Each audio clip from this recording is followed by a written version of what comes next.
Au nom du Père, du Fils, Saint-Esprit, un seul Dieu, Amen, que sa bénédiction repose sur nous tous, Amen. Alors aujourd'hui, avec la grâce de Dieu, on va commencer à étudier une épître très importante de Saint Paul aux Romains. C'est une grande épître et une épître très importante. Même on dit que l'épître de Saint Paul aux Romains est la cathédrale de la foi chrétienne. Et il y a là-dedans, chapitre 8, qui est le saint des saints de cette cathédrale-là. Alors ça, c'est une épître très, très importante. Et ça va prendre avec nous, non pas quelques semaines, mais quelques mois. Alors, on commence aujourd'hui par une introduction de l'épître de Saint Paul. Et on va prendre premier chapitre du verset 1 à verset 7. Pour commencer, bien sûr, c'est l'auteur de l'épître, c'est sûr que c'est Saint Paul. Et c'est l'apôtre Paul qui s'est appelé Saül, qui est né à Tars, en Asie mineure. C'est pour cela que même on dit en arabe Boulos al-Shaoul al-Lazi min Tarsus, Tars, en Asie mineure, qui est à côté de la Syrie actuellement. Et c'était au début du 1er siècle. Il est né au début du 1er siècle du christianisme. Il a étudié dans les écoles de la Syrie, qui étaient très, très connues à propos de la philosophie grecque. Puis, il a étudié à Jérusalem la loi hébraïque, parce qu'il était un très bon pharisien. Il a bénéficié de la citoyenneté, on ne dit pas la nationalité, mais il n'avait pas des nations, mais il avait des cités et des citoyens. Alors, il bénéficiait de la citoyenneté romaine, qui avait beaucoup de privilèges. Par exemple, comme il ne peut pas être flagellé, il ne peut pas être crucifié. Et il ne doit pas être jugé ou condamné qu'après un jugement précis.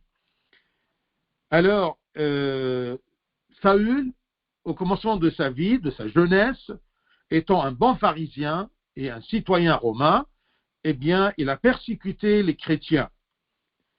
Mais Christ lui a apparu alors qu'il se rendait à Damas pour arrêter les chrétiens, pour les pousser dans les prisons, parce qu'il était très, très, très fanatique à propos de sa croyance juive et la loi de Dieu et le temple et tout ce rituel et toute cette loi hébraïque. Quand il a rencontré le Christ sur le chemin de Damas, eh bien, il a cru et se fit baptiser. Puis, il passa 3 ans tout seul avec le Christ dans le désert de la Syrie. Et après cela, il a commencé à prêcher le Christ, spécialement aux nations. Je vous rappelle tout simplement que le temps du Christ, il y avait 2 catégories de gens. Les Juifs et tous ceux qui n'étaient pas Juifs étaient nommés nations. Parmi ces nations, il y avait les Grecs, parce que les Grecs, ou ceux qui connaissaient la langue grecque et la romaine, l'Empire romain, eh bien, ils se considéraient que lui, il est les savants, les connaisseurs, et tout le reste, c'était des barbares ou des barbares. Alors, aux yeux des Juifs, il n'y avait que les Juifs, et tout le reste, ce sont des nations. Aux yeux des Grecs, ils étaient les philosophes, les savants, et tout ce qui n'est pas grec sont des barbares. Saint Paul, quand il a cru en Christ, et après sa préparation 3 ans en solitude dans le désert avec le Christ, il est parti en voyage missionnaire et il a désiré prêcher à Rome. Il voulait tout simplement atteindre Rome parce que il pensait toujours, et c'est vrai, s'il prêchait le christianisme à Rome, ça va se propager de ce centre-là, de la capitale de l'Empire romain, pour tout l'Empire. Alors, il désirait, il rêvait de prêcher à Rome, la capitale de l'Empire. Il fut donc jugé après avoir été arrêté par les Juifs de Jérusalem, parce qu'il a commencé à Jérusalem à prêcher, et bien sûr, les Juifs, il était très en colère contre lui, parce qu'il était un bon Juif, et tout d'un coup, il est devenu chrétien, et il prêche le Christ, la résurrection du Christ.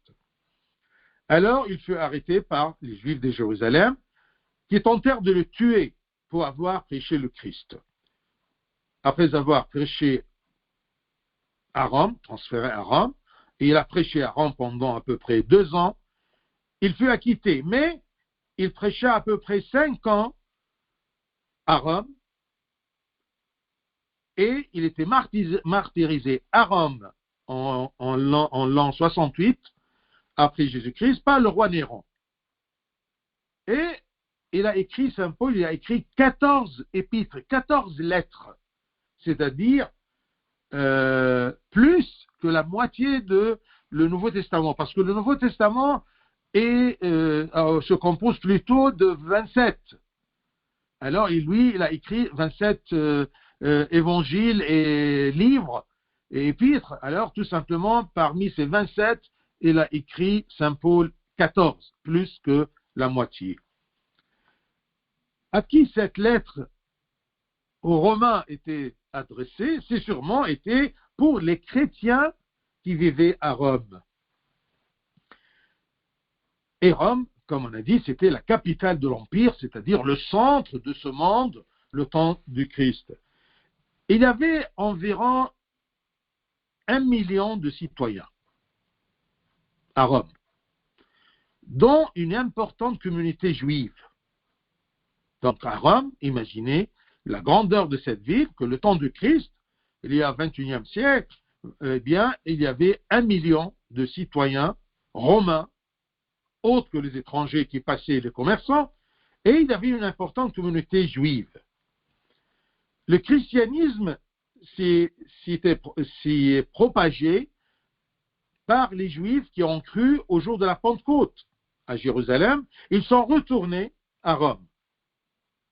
Ils sont retournés dans leur pays. Ainsi que par les chrétiens dispersés de Jérusalem à la suite de la persécution juive à leur rencontre. C'est-à-dire, qui a prêché au commencement le christianisme avant Saint Paul et avant Saint Pierre à Rome? Ce sont les Romains juifs qui ont cru le jour de Pentecôte. Quand ils étaient à Jérusalem, ils sont rentrés à Rome, ils ont commencé à prêcher. Et aussi par les Juifs qui sont devenus chrétiens, qui étaient à Jérusalem, ils étaient persécutés et chassés par les Juifs. Alors, ils sont venus à Rome, le capitale de l'Empire, et ils ont commencé à prêcher aussi et parler, même si c'était en cachette, ils ont commencé à parler et prêcher le christianisme. Et ainsi aussi, par certains disciples de Paul, des disciples de Paul dans des autres endroits, surtout dans l'Europe actuelle. Eh bien, ils sont venus à Rome et ils ont témoigné le Christ, le christianisme. Et comment on a su ça, ces disciples-là? Comme on témoigne l'envoi de ces salutations à certaines d'entre elles avant son arrivée à Rome. Ce sont des gens qui ont venu de plusieurs églises fondées par Saint Paul et c'était prouvé par les salutations qu'il envoyait à ces églises-là.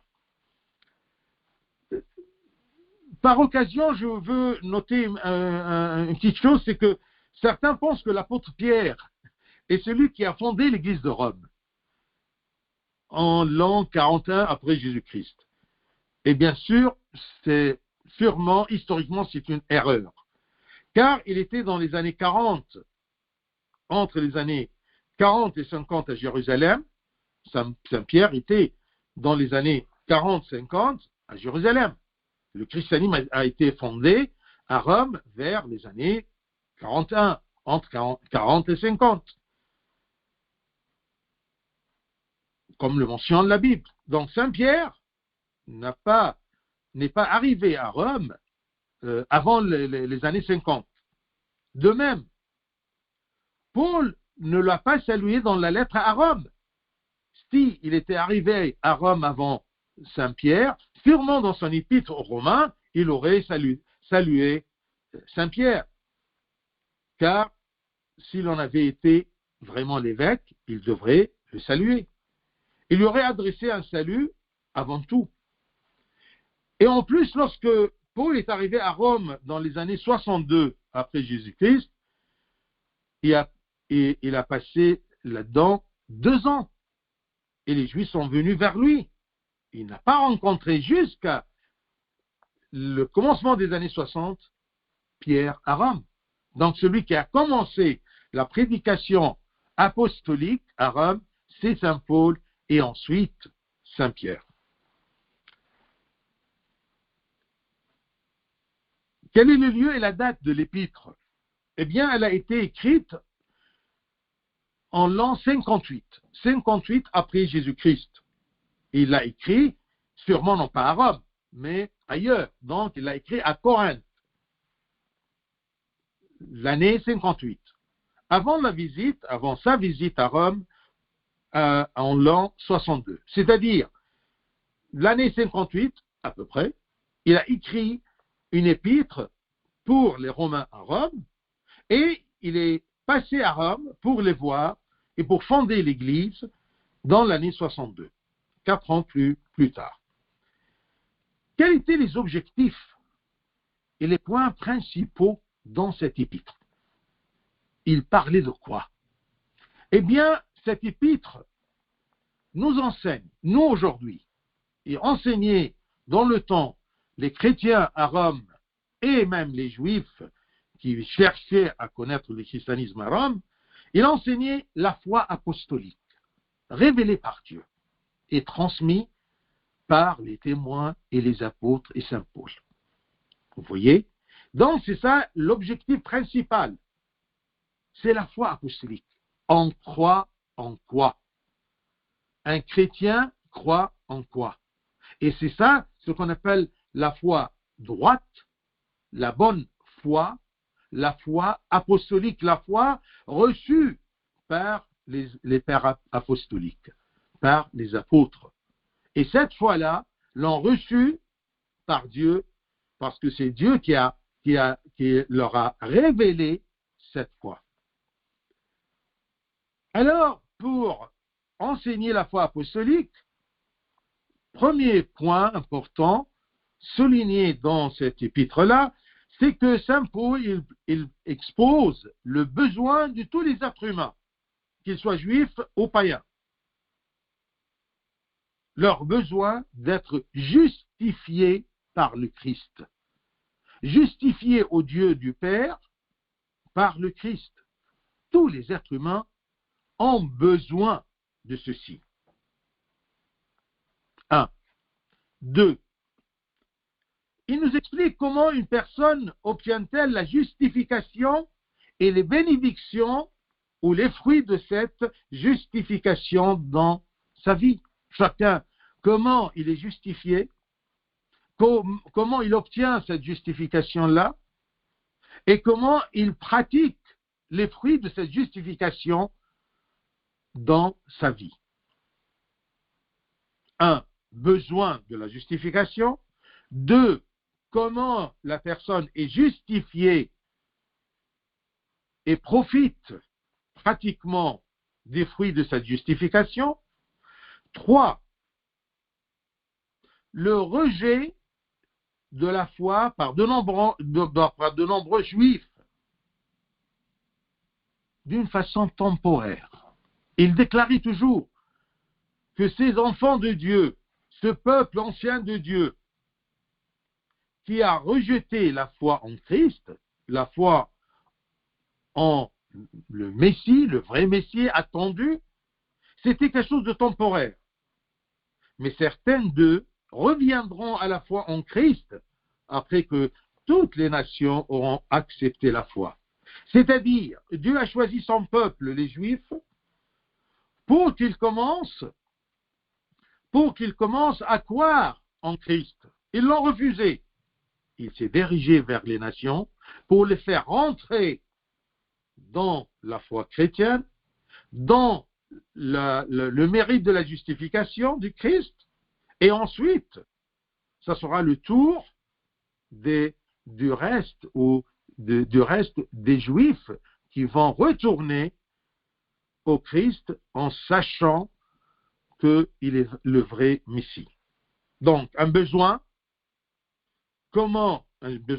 à la justification, comment on obtient la justification et ses bénédictions.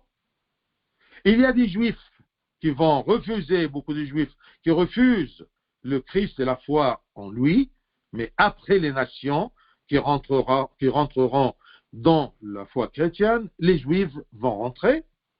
Quatrièmement, il nous expose les enseignements de base de la pratique de la vie chrétienne. Quels sont les enseignements de base que nous tous, nous sommes obligés, d'accord, et on a besoin de suivre ces enseignements-là. Ensuite, un dernier point dans cet épître des Romains, il va nous expliquer ou il va nous donner des consignes qu'on doit prêter attention à ceux qui sont faibles dans la foi et les encourager. Dans cet épître des Romains, parle à propos du besoin de tous les chrétiens, de tous les êtres humains, de la justification, comment on reçoit la justification et les bénédictions de la justification. Il souligne que les Juifs qui refusent le Christ aujourd'hui, ils vont retourner à la bonne foi ou à la vérité après que les nations vont rentrer.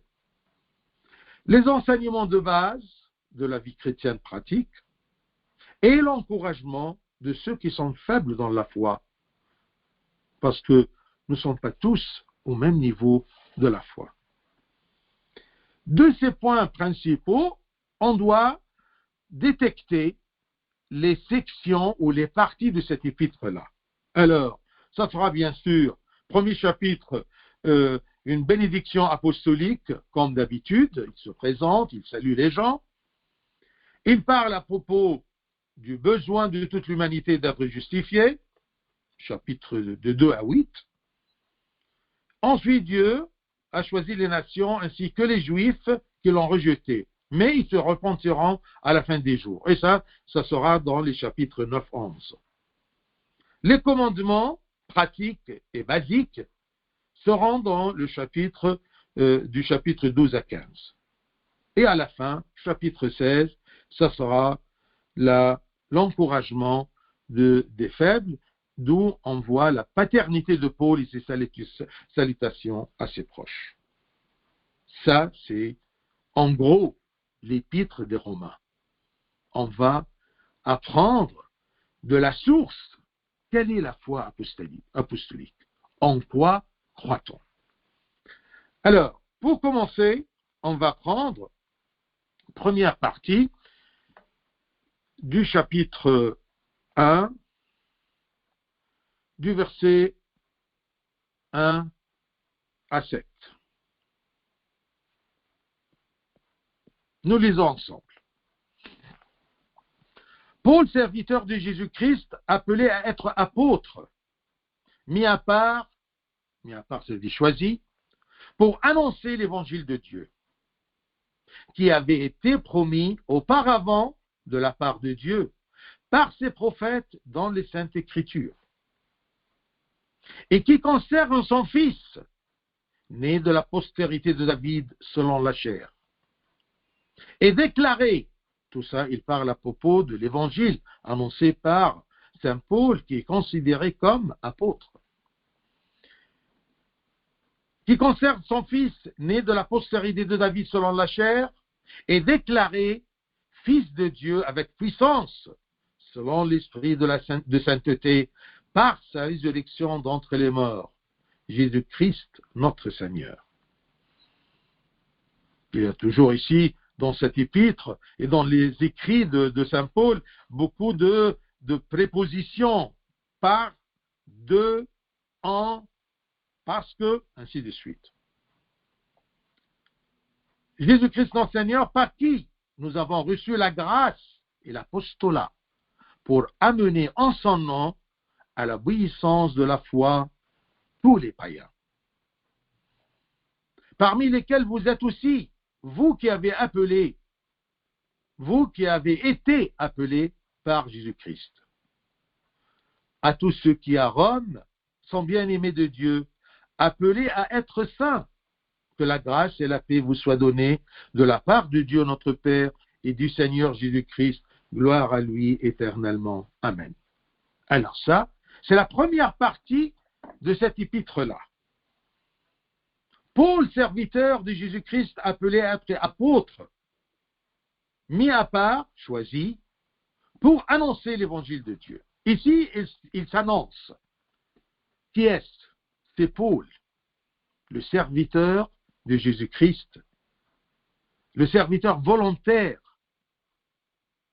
de Jésus-Christ. Et ce n'est pas lui qui s'est incrusté, mais il est appelé, il est choisi, il est mis à part, il est élu par le Christ à être apôtre. Et le rôle d'apôtre, c'est d'annoncer l'évangile de Dieu. C'est l'évangile révélé par Dieu. C'est ce que Dieu veut dire aux humains. Donc, c'est comme ça qu'on doit être un serviteur de Dieu. Nous sommes tous appelés d'être serviteurs de Dieu pour annoncer l'évangile de Dieu. Que ce soit l'annoncer par notre comportement et notre vie, ou par annoncer par la parole. C'est ce qu'on appelle le service de la parole, ou le service de la pratique chrétienne. En nous voyant, il voit en nous le Christ. Donc l'apostolat de saint Paul nous ouvre une porte d'espérance que chacun de nous, Dieu a envie de l'appeler pour être son témoin. Dieu a envie de l'embaucher pour qu'il ait la bénédiction de prêcher l'évangile, d'annoncer l'évangile de Dieu. Tout comme le Christ l'a choisi, tout en étant persécuteur de l'Église, de son Église et des chrétiens, le Christ veut te choisir aussi, malgré nos faibles capacités et malgré notre vie passée, notre péché, nos péchés. Dieu a envie de nous choisir pour être ambassadeurs parmi nos frères. Et comme je vous ai dit, tu peux être ambassadeur par la parole si Dieu te donne ce talent, par la prédication si Dieu te donne ce talent, ou par ton comportement droit et tes bonnes paroles édifiantes. Donc nous sommes tous appelés. Si Paul, serviteur de Christ, appelé à être apôtre, est mis à part, choisi pour annoncer l'évangile de Dieu, chacun de nous, Dieu veut le choisir pour être ambassadeur de la foi chrétienne. Ensuite, il parle à propos, il décrit cet évangile-là. C'est quoi cette bonne nouvelle? On prêche quoi? L'évangile de Dieu qui avait été promis auparavant de la part de Dieu par ses prophètes. C'est-à-dire, tout ce que les Juifs avaient dans les prophéties de l'Ancien Testament, c'était une introduction à la vraie bonne nouvelle, au vrai salut, aux vraies justifications du Christ, de nous justifier aux yeux de Dieu le Père. Donc cet évangile-là que nous avons aujourd'hui, que nous écoutions, que nous prêchions, eh bien tout simplement, avait été promis auparavant de la part de Dieu, par ses prophètes, dans les Saintes Écritures. Vous voyez, ce verset-là explique que notre foi, elle vient d'où? Ce n'est pas tout d'un coup le Christ est venu comme ça nous révéler quelque chose. Et tout ce qui était avant le Christ, c'était quoi? Étaient des promesses. Étaient des promesses de la part de qui? De la part de Dieu. Et étaient promis auparavant de la part de Dieu par ses prophètes dans les Saintes Écritures. Et ça, c'est la valeur des Saintes Écritures depuis Genèse, d'accord, pour nous les chrétiens. Ce n'est pas quelque chose d'ancien qu'on le laisse tomber, non. Le christianisme est la continuation du judaïsme, de toutes les anciennes Écritures. C'est l'accomplissement des promesses de Dieu dans l'Ancien Testament. Et qui conserve? C'est qui conserve? C'est toujours l'évangile de Dieu. C'est lui qui était promis, c'est lui qui est annoncé. Eh bien, cet évangile-là concerne qui? Concerne son Fils. Et dans le verset 2 et 3, il commence à définir ce Fils, ce Jésus-Christ qui est venu parmi nous, s'est incarné et on l'a vu. Et ça, c'est une partie de la foi essentielle dans le christianisme. Qui est le Christ? Qui concerne son Fils, né de la postérité de David selon la chair. Selon la chair. Attention, ça c'est important. Il est homme, fils de David, de la postérité de David selon la chair. Donc le Seigneur Christ est au centre de la prédication. Il est la promesse à laquelle l'humanité a tant désiré. Combien de prophètes ont parlé de lui comme d'un homme, le fils de David, comme un homme semblable à nous, sauf le péché. C'est pour cela que quand tu lis l'Ancien Testament, comment dire, le centre de l'Ancien Testament, tu dois chercher le Christ. Il est où? Dans toutes les, entre guillemets, les histoires de l'Ancien Testament, les prophéties de l'Ancien Testament, où est le Christ? Où est cette promesse que Dieu le Père va nous envoyer son Fils? Donc c'est un Fils, selon son humanité, selon la chair, il est semblable à nous. Et il a partagé avec nous notre nature souffrante, pour qu'il soit parmi nous, pour qu'on soit près de lui et lui près de nous. Et qui concerne son Fils, né de la postérité de David selon la chair, et déclaré, il continue ici à parler à propos du centre de l'évangile, le centre de l'évangile, son Fils unique, qui est selon la chair, fils de David, est déclaré, verset 4, est déclaré fils de Dieu. Déclaré fils de Dieu comme ça, sans preuve? Non, avec preuve. Quelle preuve? Avec puissance, selon l'esprit de sainteté. L'esprit de sainteté, c'est-à-dire l'Esprit Saint. Est déclaré fils de Dieu avec puissance, selon l'esprit de sainteté. Et cette puissance-là, on l'a vue où? On a eu la preuve de cette puissance où? Par sa résurrection d'entre les morts. Et bien, ce Fils unique, selon la chair, il est né de la postérité de David, est déclaré fils de Dieu. Et selon la chair, il est fils de Dieu aussi. D'accord? Il est fils aussi, et fils de David. Et selon sa divinité, il est fils de Dieu. Avec puissance, avec une puissance divine, avec une preuve divine, sa résurrection d'entre les morts. Qui c'est ce Fils de Dieu? Qui c'est ce Fils de David en même temps? Eh bien, c'est Jésus-Christ, notre Seigneur. Vous voyez, dans ces 2-3 versets, il y a, si j'ose dire, toute la foi chrétienne. En quoi?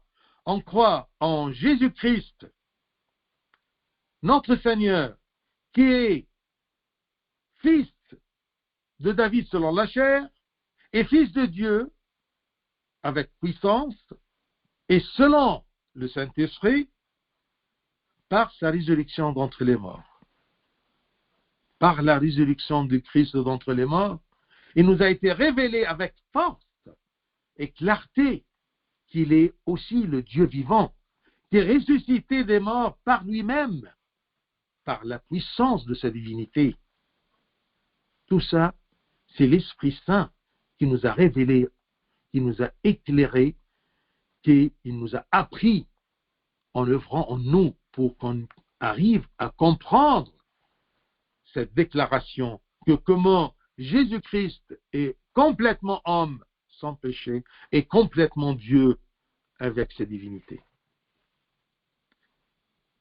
Nous avons cru en lui par le Saint-Esprit qui habite en nous.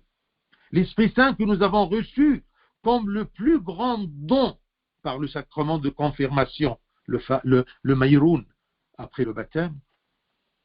Donc c'est une grâce que nous avons reçue d'être confirmés par le Saint-Esprit pour qu'il nous apprenne qui est le Christ. Parce que personne ne peut dire que Christ est Seigneur sinon par le Saint-Esprit. Et là, je vous rappelle de ce verset aux Corinthiens, au premier épître de Saint Paul aux Corinthiens, chapitre 12, verset 3. 1 Corinthiens 12, 3. C'est important de souligner ce verset. 1 Corinthiens 12, 3. Je cite, « C'est pourquoi je vous déclare que nul, c'est Saint Paul qui parle, que nul s'il parle par l'Esprit de Dieu ne dit Jésus est anathème. Personne ne parle par l'Esprit de Dieu, envoyé par l'Esprit de Dieu. Une personne légale qui parle à propos du Christ, cette personne-là, s'il parle vraiment de l'Esprit Saint et par l'Esprit Saint, il ne pourra jamais dire que Dieu est anathème et refusé, ou il est faux, ou il n'est pas vrai, ou il est symbole, ou c'est une histoire, c'est une mythe. Eh bien non. Je vous déclare que nul, s'il parle par l'Esprit de Dieu, s'il est vrai, nul ne dit que Jésus est anathème s'il parle par l'Esprit de Dieu. Et que nul, le reste du verset, ne peut dire Jésus est Seigneur si ce n'est par le Saint-Esprit. Donc, si une personne dit que Jésus est refusé et anathème et maudit, eh bien, cette personne ne peut pas parler par l'Esprit de Dieu. Parce que c'est l'Esprit de Dieu en nous qui témoigne la divinité du Christ. Et si d'autres disent que Jésus est Seigneur, ne peut jamais dire ceci que par le Saint-Esprit. Donc, ce verset 1 Corinthiens 12, 3 est important pour nous dire que personne ne peut arriver à cette vérité que par l'aide et l'œuvre de l'Esprit de Dieu en nous. C'est pourquoi, mes bien-aimés, eh bien, l'âme se réjouit en lui parce qu'elle trouve en lui tous ses besoins. L'âme se réjouit en Christ parce qu'elle trouve en lui tous ses besoins. Et le besoin de l'âme, croyez-moi, est plus important que le besoin de la chair. Jésus, il est l'homme qui te sent et qui a souffert comme toi. Et il s'est incarné pour te ressembler. Il est le Christ rédempteur qui a porté à ta place en lui le châtiment de la douleur et de la mort que tu méritais. Il est le Seigneur Dieu qui est ressuscité des morts pour te dire, ô bien-aimé, j'ai vaincu l'ennemi le plus puissant pour toi et pour toute l'humanité. J'ai vaincu la mort. Donc, c'est pour cela que l'âme humaine ne se réjouit que en Christ, son Rédempteur, son Sauveur. Alors pourquoi avoir peur? Car je suis capable de résoudre tous vos problèmes. Pourquoi vous pouvez avoir peur? N'ayez jamais peur. Et c'est pour cela que toujours Dieu nous dit, dans ses évangiles, d'accord, ne craignez point. Ayez confiance en moi. Donc c'est ça le Christ, c'est ça l'évangile. Dans Saint Paul, serviteur de Jésus-Christ et l'apôtre. Par qui? Il parle ici, verset 5, il parle à propos de Jésus-Christ l'enseigneur. Par qui nous avons reçu la grâce et l'apostolat. On ne peut pas être apôtre, on ne peut pas être envoyé pour servir le Christ et témoigner de le Christ sans avoir cette armature avec nous, la grâce. C'est une grâce que Dieu nous choisit. On ne mérite pas. Mais c'est lui qui se rapproche de nous et il nous appelle. Il nous met à l'écart de ce monde pour que nous soyons ses témoins. Par qui c'est notre Seigneur Jésus-Christ, Fils de Dieu et Fils de David, par qui nous avons reçu la grâce et l'apostolat pour amener en son nom à l'obéissance de la foi tous les païens, tous ceux qui n'y croient pas. Ici, il considère même les Juifs qui ne croient pas en lui, sont païens. Donc, c'est ça le rôle de l'apôtre.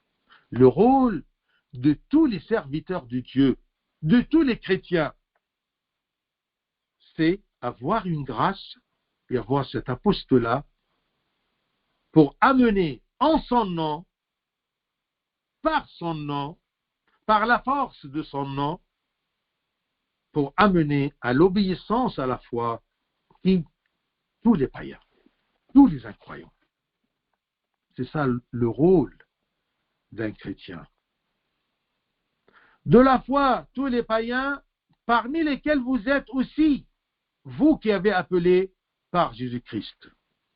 Nous-mêmes, nous qui sommes appelés pour être dans la grâce de l'apostolat, pour être témoins de Christ, nous étions aussi parmi ces païens-là, parmi ces incroyants-là.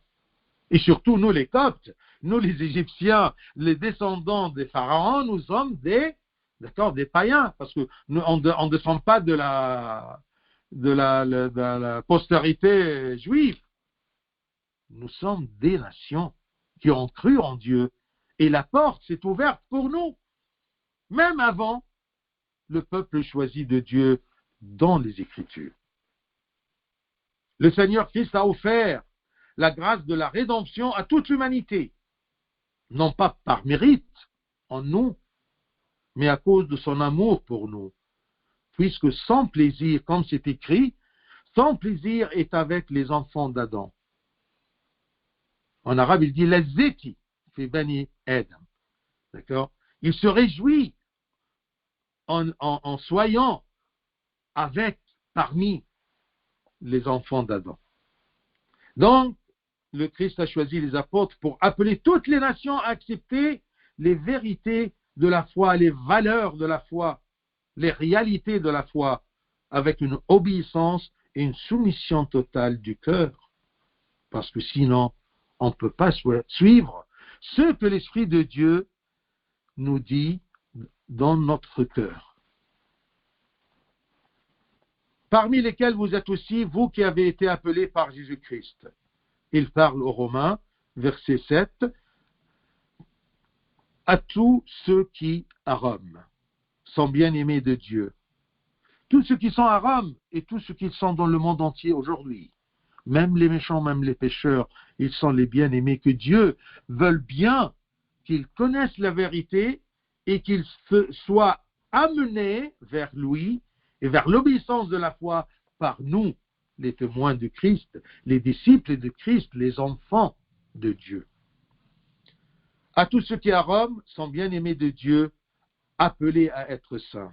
C'est ça le but de l'amour de Dieu, de nous appeler tous à être saints, à être justifiés, à profiter de ce que le Christ, crucifié et ressuscité, nous a accompli pour que nous puissions être saints, être justifiés aux yeux de Dieu le Père. Que la grâce et la paix vous soit donné de la part de Dieu, notre Père et du Seigneur Jésus-Christ. Ici sont les deux personnes unies dans l'essence, ils sont de même divinité, mais il y a une distinction dans leur rôle. Dieu, notre Père, et notre Seigneur Jésus-Christ. Donc, Dieu vous appelle à une vie de sainteté. Si vous obéissez à ses commandements, afin que votre vie soit remplie de paix et de grâce. Cette grande bénédiction dans le monde est privée aujourd'hui à cause de son mal. Le monde aujourd'hui n'arrive pas à avoir cette grâce, cette joie en Christ, parce qu'il ne cherche que la guerre et le mal. C'est pour cela que c'est pour eux très difficile d'accepter le Christ. En effet, les enfants du monde se plaignent chaque jour de dépression et d'insomnie. Ils ne sont pas en paix. Je dis insomnie parce que sûrement ils ne dorment pas. Parce que tout simplement c'est écrit qu'en prophétie en Ésaïe 48, 22, il n'y a point de paix pour les méchants, dit l'Éternel. Si quelqu'un, il est méchant, le méchant c'est celui qui fait du mal contre la loi de Dieu. Celui qui fait du mal contre le but de Dieu, l'objectif de Dieu. Il fait contre l'économie de Dieu. Et l'économie de Dieu n'est que tous les gens, tous les humains, soient ramenés vers lui, vers la foi en son Fils Jésus-Christ qui nous a donné la joie et la vie éternelle. Gloire à lui éternellement. Amen.